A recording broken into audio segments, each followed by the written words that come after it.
Grabe dito.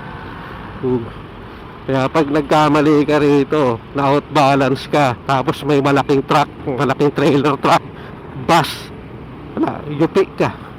Ayan o, ang pangit o. Diba? Grabe talaga yung C5, no? Grabe yung daan, tagtag. Sana maano na rin to eh, marehab na rin to.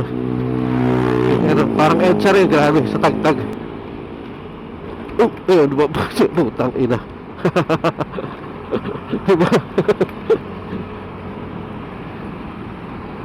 Sana marehab na rin to, no, para smooth na yung daan.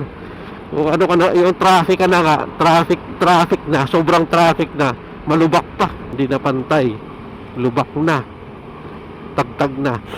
Ayun o, yung mga ano, ayun o, diba? Ayun o, nasa gilid na, napisat na, yung parang clay na napisat, tapos yung ano, napunta doon sa gilid. So, pero ganun talaga, kasi malalaking sasakyan na nandito eh, halos lahat ng sasakyan nandito.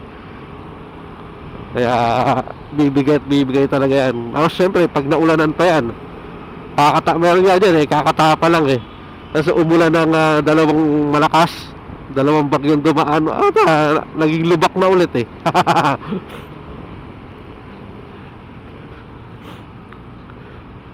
Kaya dapat ito rehab na rin eh.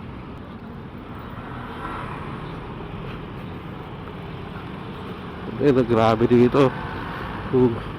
Kaya pag nagkamali ka rito, na outbalance ka, ayan, dahil sa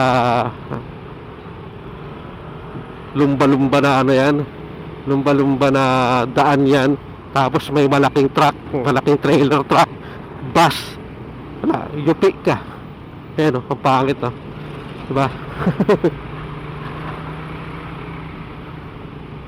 Baka naman baka naman i-rehab, pwede na i-rehab yan.